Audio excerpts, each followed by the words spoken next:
அரசியல் லாபத்தை தான் பார்க்குறாரு ஒழிஞ்சு தமிழ்நாட்டு மக்களை வந்து ஒரு இதாக தான் பார்த்துட்ருக்காரு.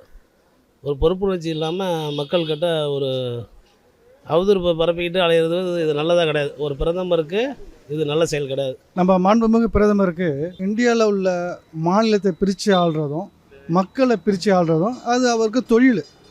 அதை வச்சு தான் அரசியல் பண்ணுவார் ஒழிய அவருக்கு வேறு எதுவும் தெரியாது. ஓகே, இதை தவிர வேறு சொல்கிறதுக்கு இல்லை. அப்போ தானே அவர் குளிர் காய முடியும். வேறு அவர்கிட்ட என்ன இருக்குது? அவர்கிட்ட அவர் குளிர் காயணும். அவருக்கு அதில் அவர் லாபம் சம்பாதிக்கணும். அவர் நாளுக்கு நாள் வந்து அவருடைய பிரச்சாரம் வந்து தோல்வி பயம் வந்துருச்சு. அதனால தான் என்ன பேசுகிறோம் என்ன பேசுங்கிற மாதிரி அவர் தெரிய மாட்டேங்குது. எதாவது சொல்லிடு. அவர் சொல்கிறது பூரா மிக பெரும் பொய்யா இருக்குது. அரசு தானே அவர் என்ன தந்தாலும் இப்போ பசுந்தோல் போத்த புலி மாதிரி அவர் சொல்கிறது பூரா பொய்யா தானே இருக்குது.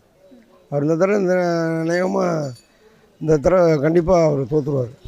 தளபதி சொல்கிறது தான் நியாயம். பிரதமர் பேசுறது ஒன்றும் புதுசு இல்லைம்மா. பிரதமர் எப்போ பாரு இதே மாதிரி தான். ஒன்று மதத்தால் சண்டையை மூற்றி விடுவார். என்ன முஸ்லீம்களுக்கு அதை கொடுத்துருவாங்க இதை கொடுத்துருவாங்க.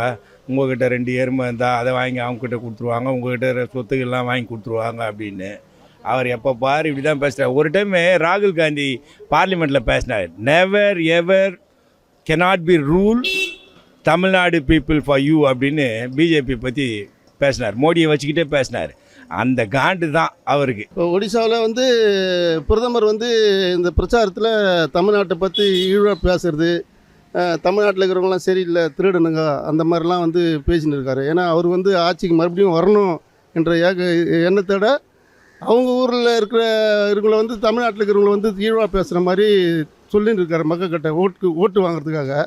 அதனால் அவர் சொல்கிறதுலாம் வந்து இனிமேல் எடுபடாது.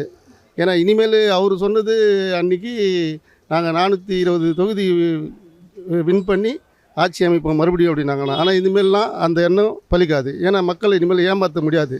ஏன்னா எல்லாமே இன்றைக்கி விழிப்புணர்வோடு இருக்காங்க. அதனால் இந்த ட்ரிப்பு அவர் இதோட போயிடுவார். முடிஞ்சிச்சு. அவருடைய ஃபீல்டு முடிஞ்சு போச்சு. இனிமேல் என்ன போய் பேசினாலும் ஜெயிக்க முடியாது. இதுதான் மக்களுடைய கருத்து.